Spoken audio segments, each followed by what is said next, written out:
ಪರಿಷತ್ ಚುನಾವಣೆಯಲ್ಲಿ ಬಿಜೆಪಿ ಮತ್ತು ಜೆಡಿಎಸ್ ಮೈತ್ರಿಗೆ ತೀವ್ರ ಮುಖಭಂಗ.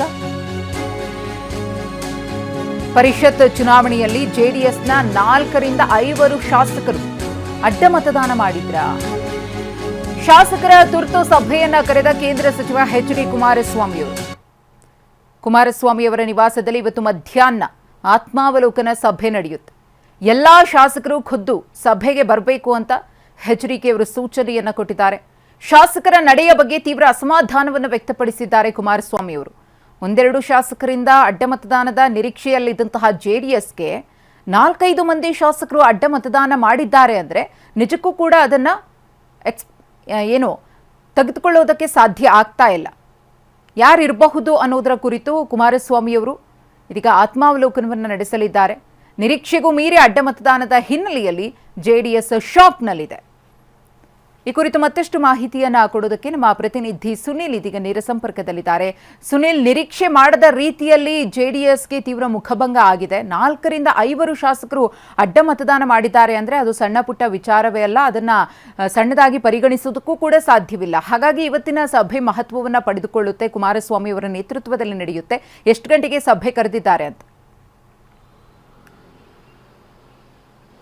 ಮಧುಶ್ರೀ, ತೀವ್ರ ಪ್ರತಿಷ್ಠೆಯ ಕಣವಾಗಿದ್ದ ವಿಧಾನ ಪರಿಷತ್ ಚುನಾವಣೆಯಲ್ಲಿ ಈಗಾಗಲೇ ಮೈತ್ರಿ ನಾಯಕರಿಗೆ ಸಾಕಷ್ಟು ಹಿನ್ನಡೆ ಕೂಡ ಆಗಿದೆ. ಅದರಲ್ಲೂ ಕೂಡ ಜೆಡಿಎಸ್ನಿಂದ 4-5 ಶಾಸಕರು ಅಡ್ಡ ಮತದಾನ ಮಾಡಿರೋ ಶಂಕೆ ಕೂಡ ವ್ಯಕ್ತವಾಗಿದೆ. ಈಗಾಗಲೇ 4 ಜನ ಅಂತೇಳಿ ಕುಮಾರಸ್ವಾಮಿ ಅವರು ಖುದ್ದು ಈಗಾಗಲೇ ಹೇಳಿಕೆಯನ್ನು ಕೂಡ ಕೊಟ್ಟಿದ್ದಾರೆ. ಆದರೆ ಈಗ ಅಡ್ಡ ಮತದಾನ ಸುಮಾರು 11 ಜನ ಶಾಸಕರು ಈಗಾಗಲೇ ಕಾಂಗ್ರೆಸ್ ಪರವಾಗಿ ಮತದಾನವನ್ನು ಮಾಡಿದ್ದಾರೆ. ಇದರಿಂದ ಮೈತ್ರಿ ನಾಯಕರಿಗೆ ಸಾಕಷ್ಟು ಹಿನ್ನಡೆ ಕೂಡ ಆಗಿದೆ.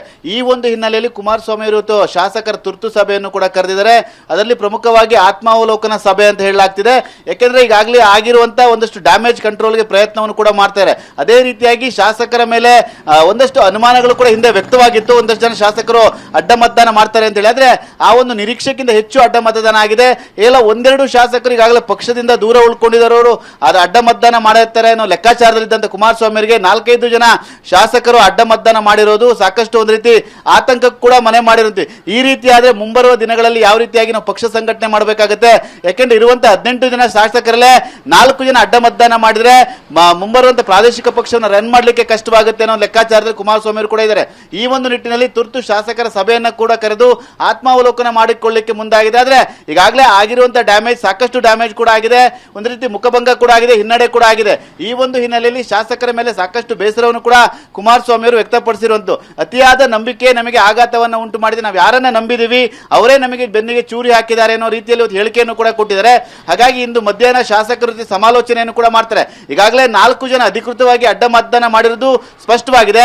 ಆ 4 ಜನ ಶಾಸಕರು ಇವತ್ತಿನ ಸಭೆಗೆ ಹಾಜರಾಗ್ತಾರ, ಯಾರೆಲ್ಲ ಸಭೆಗೆ ಬರ್ತಾರೆ ಅನ್ನೋ ಕುತೂಹಲ ಕೂಡ ಮೂಡಿರುವಂತದ್ದು. ನಿನ್ನೆ ಎಲ್ಲರೂ ಕೂಡ ಒಟ್ಟಾಗಿ ರೆಸಾರ್ಟ್ ನಿಂದ ಬಂದು ಒಟ್ಟಾಗಿ ಶಾಸಕಾಂಗ ಸಭೆಯಲ್ಲ ಮಾತುಕತೆ ನಡೆಸಿ ಎಲ್ಲಾ ಶಾಸಕರು ಒಗ್ಗಟ್ಟಿನ ಪ್ರದರ್ಶನವನ್ನ ಮಾಡಿ ಒಟ್ಟಾಗಿ ಮತದಾನವನ್ನ ಮಾಡಿದ್ರು. ಒಟ್ಟಾಗಿ ಮತದಾನವನ್ನ ಮಾಡಿದ ನಂತರದಲ್ಲಿ 4 ಶಾಸಕರು ಅಡ್ಡ ಮತದಾನ ಮಾಡಿರೋದು ಒಂದು ರೀತಿ ನಿಜಕ್ಕೂ ಜೆಡಿಎಸ್ಗೆ ಒಂದು ರೀತಿ ದೊಡ್ಡ ಶಾಕ್ ರೀತಿ ಆಗಿದೆ. ಈ ಒಂದು ಹಿನ್ನೆಲೆಯಲ್ಲಿ ಒಂದು ಡ್ಯಾಮೇಜ್ ಕಂಟ್ರೋಲ್ ಆಗಿರುವಂತಹ ಸಮಸ್ಯೆಯನ್ನು ಬಗೆಹರಿಸಿಕೊಳ್ಳಿಕ್ಕೆ ತುರ್ತು ಒಂದು ಸಭೆಯನ್ನು ಕೂಡ ಕುಮಾರಸ್ವಾಮಿ ಕರೆದಿದ್ದಾರೆ. ಈ ಒಂದು ಸಭೆಯಲ್ಲಿ ಯಾರೆಲ್ಲ ಶಾಸಕರು ಭಾಗಿಯಾಗ್ತಾರೆ ಅಂತ ಕಾದು ನೋಡಬೇಕಾಗಿದೆ. ಮತ್ತೆ ಶಾಸಕರ ವಿರುದ್ಧವೇನಾದ್ರೂ ಕ್ರಮವನ್ನು ಜರುಗಿಸ್ತಾರ, ಎಲ್ಲ ಬೆಳವಣಿಗೆಗಳು ಸಭೆ ನಂತರದಲ್ಲಿ ನಡೆಯುವಂತ ಸಾಧ್ಯತೆ ಕೂಡ ಇದೆ. ಸಾಕಷ್ಟು ಪ್ರತಿಷ್ಠೆಯ ಕಣವಾಗಿ ಒಂದು ಚುನಾವಣೆ ಏರ್ಪಟ್ಟಿತ್ತು. ಆದ್ರೆ ಈ ಒಂದು ಪ್ರತಿಷ್ಠೆಯಲ್ಲಿ ಜೆಡಿಎಸ್ಗೆ ಸಾಕಷ್ಟು ಹಿನ್ನಡೆ ಆಗಿರೋದು ಕೂಡ ದಳಪತಿಗಳ ಒಂದು ರೀತಿ ಆತಂಕ ಕೂಡ ಸೃಷ್ಟಿಯಾಗಿರುವಂತದ್ದು. ಮಧುಶ್ರೀ, ಧನ್ಯವಾದ ಸುನಿಲ್ ತಮ್ಮ ಮಾಹಿತಿಗಾಗಿ.